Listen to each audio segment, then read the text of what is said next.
Hi, hello mga ma'am. Hello, hello, hello, and hello Hong Kong. So, nandito na kami ngayon, natalabas na kami ng airport dahil sasakay naman daw po kami ng train going to Lantau. So, that is ang base dun sa turo sa amin ng isa sa mga employee ng airport is train ano ba yun? Ano ba yan? Nakalimutan ko na.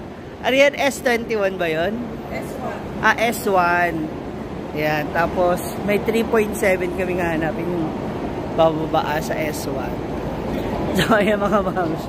Sa mga pupunta rito, dapat talaga marami kayo or mas maganda na pumunta kayo rito, may makasama kayo na alam na yung mga kalakaran dito sa bansang to. O kung kahit saang lugar kayo pupunta, para na sa ganun, mas maganda. Anyway, hindi rin naman mahirap o masama magtanong. Para na sa ganun, magiging familiar tayo sa mga iikutan natin.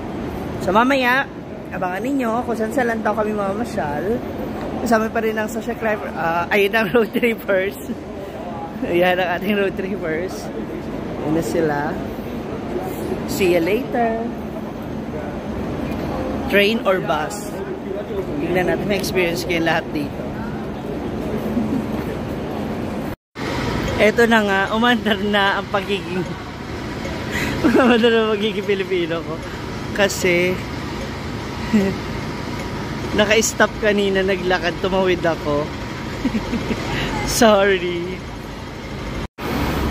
At eto na, eto na ang going to Tung Chung Station S1. So, kailangan namin sumakay ng S1 na bus going to Tung Chung.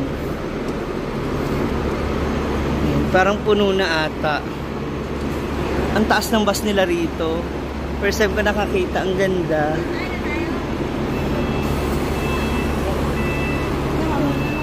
So puno pa siya, kaya babalik na. Doon kami sa susunod na susunod na bus. Diba? Ang bongga, dalawang layer. Kakaiba yung mga bus nila dito. Oo. So katumbas na yan yung dalawang bus sa Manila na bumabiyahe sa EDSA. Dito, hindi na siksikan. Ayan, dumating na yung aming bus. So, halika na, let's go. Let's try it. Dito ang pasok, doon ang labas. Kasi nandito yung ng ticket.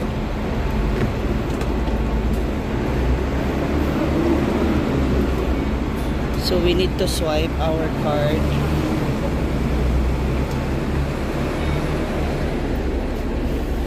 Uy. Yung mga first time natin, my experience.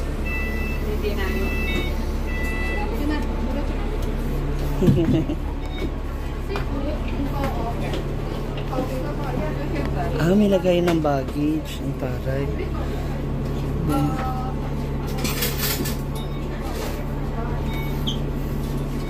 Pwede rin tumayo. I'm sorry.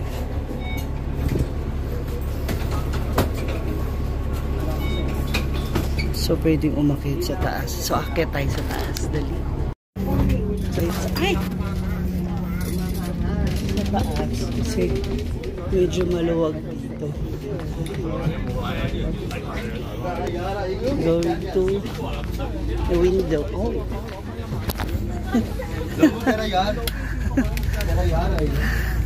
So, andito ako ngayon sa taas ng bus. Ayan. And may iba-ibang mga lahi wala sa iba't ibang lugar.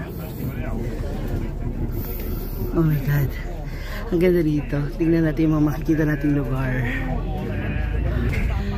Ayan, dito sinakita ako. May CCTV sa baba. Ayan sila na, si Vanessa tsaka si Andre, yung mga kasama ko sa baba. Ayan, kahit yung pagsakay mo dito sa bus is may CCTV. Safe ka. Oh. Tsaka kita doon kung sino yung kukuha ng gamit mo, makikita mo. Diba kung may gagalaw. Ang bongga. Tapos yan, dyan mo makikita kung ano na yung susunod na i-stop. So, nasa CAD headquarters na. Then, papunta na kami sa aviation fuel tank farm. Then, yung Tongchong cable car. Yun yung bababaan namin. So, tingnan natin yan. So, mga ilang oras kaya ang aming lalakbay papunta dun sa aming pupuntahan na Lantaw. Wow. Comment down below naman dyan yung mga taga Hong Kong. Kasi syempre hindi ako masyadong familiar sa mga ibang nandirito. Ayan. Ano tawag nyo dyan sa inyong bay na yan? Ayan. May mountain dun, oh. Na bumungad. Oh. Parang ito yung ano. Ang daming kinoconstruct. Ang daming mga building na ginagawa. Para kaya sa dito mga. Ano siyang EF. Alphabetical order yung mga building. May mga names siya. This is the North Lantau Hospital Hong Kong Infection Control Center. Okay. So para mga isolation facility. So medyo malapit-lapit lang pala ito. So titingnan, abangan natin kung ano yung itsura nung una namin pupuntahan. Okay mga moms, pero ako masasabi ko itong experience sa bus is happy talaga. Ayan, may nakalagay siya na S1 Tongchong Station. So bawat bus meron talagang particular na destination kung saan ka lang pupunta. So may mga, tsaka meron silang bus stop talaga. So this is really good.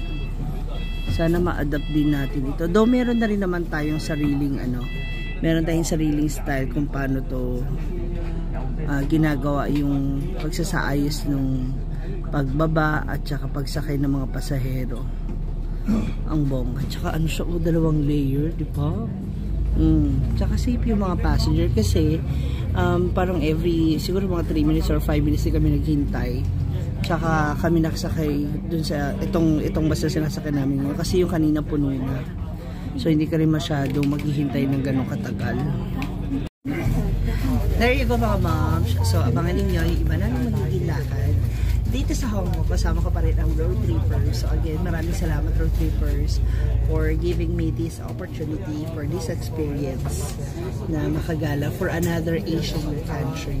Na so excited to explore it. At syempre pa, mamimit ko rin yung ating mga Filipino friends, yung ating mga OFW friends, yung ating mga friends from Hong Kong. So kita-kita tayo dyan.